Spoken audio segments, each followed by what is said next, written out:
कैसे भागवतम में एक वेश्या पिंगला की कथा वर्णित है। परिचय।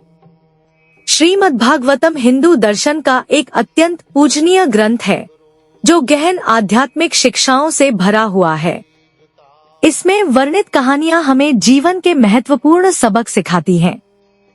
इन्हीं कथाओं में से एक है पिंगला नामक वेश्या की कथा, जो स्कंद 11 अध्याय 8 में पाई जाती है। यह कथा हमें वैराग्य, आत्मज्ञान और सच्चे आनंद के गहरे रहस्यों को समझने में मदद करती है। पिंगला कौन थी? पिंगला विदेह नगर की एक प्रसिद्ध और सुंदर वेश्या थी। उसका जीवन धन और भोगविलास की खोज में बीत रहा था।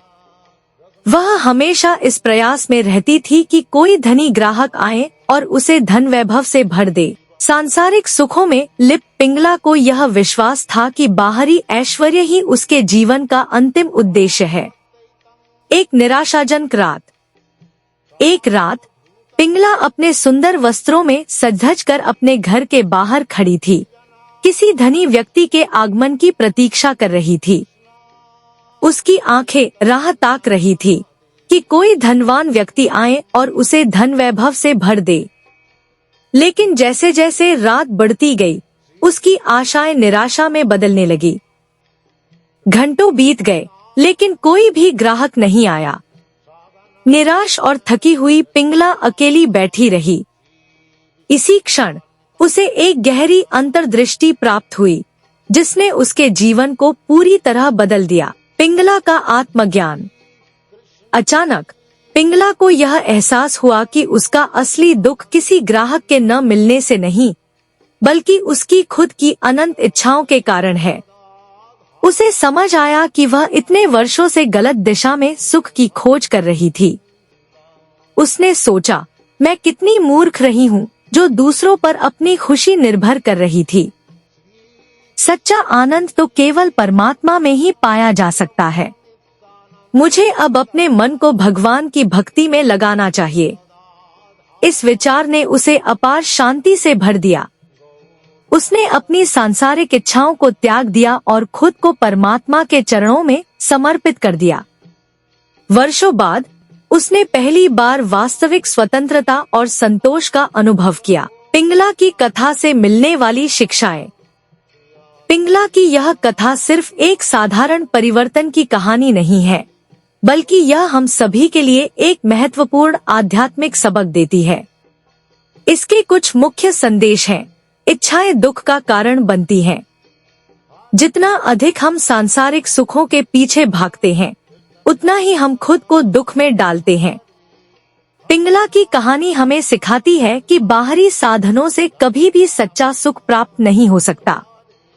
वैराग्य से शांति मिलती है। जब हम अपनी अस्थायी इच्छाओं को त्याग देते हैं, तभी हमें सच्ची शांति प्राप्त होती है। जैसे ही पिंगला ने अपनी आशाओं को छोड़ा, उसे आंतरिक शांति का अनुभव हुआ। भक्ति और आत्मसमर्पण।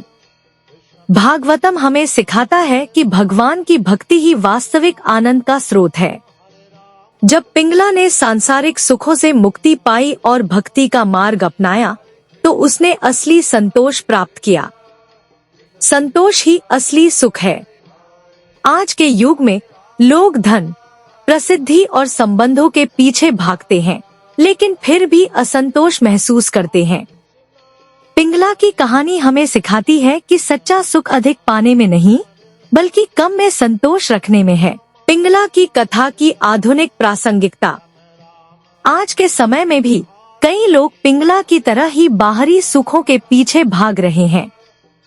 सोशल मीडिया, भौतिकवाद और दूसरों से तुलना करने की प्रवृत्ति हमें असंतुष्ट बना देती है। लेकिन जैसे पिंगला ने अपनी सोच बदली, वैसे ही हम भी अपने भीतर झांक सकते हैं। यदि हम अपनी इच्छाओं को सीमित कर लें और आत्मिक संतोष की खोज करें, तो हम भी वास्तविक आनंद प्राप्त कर सकते हैं। बाहरी दुनिया की तुलना में हमें अपने भीतर संतोष और भक्ति को विकसित करने की आवश्यकता है। निष्कर्ष। पिंगला का सफर एक वेश्या से आध्यात्मिक जागरूकता प्राप्त करने वाली आत्मा तक का था। यह कथा हमें सिखाती है कि हमारा अतीत चाहे जैसा भी रहा हो, हम आत्मज्ञान और शांति प्राप्त कर सकते हैं। श्रीमद् भागवतम हमें यह संदेश देता है कि असली संपत्ति धन में नहीं, बल्कि उस प्रेम और संतोष में है जो परमात्मा की भक्ति से प्राप्त होता है। यदि हम इस शिक्षा को अपने जीवन में अपनाएं, तो हम भी व्यर्थ की चिंताओं से मुक्त होकर शांति और सुखमय जीवन जी सकते हैं। आखिरकार, जैसा कि पिंगला ने जाना, सुख बाहर नहीं, बल्कि हमारे भीतर ही है।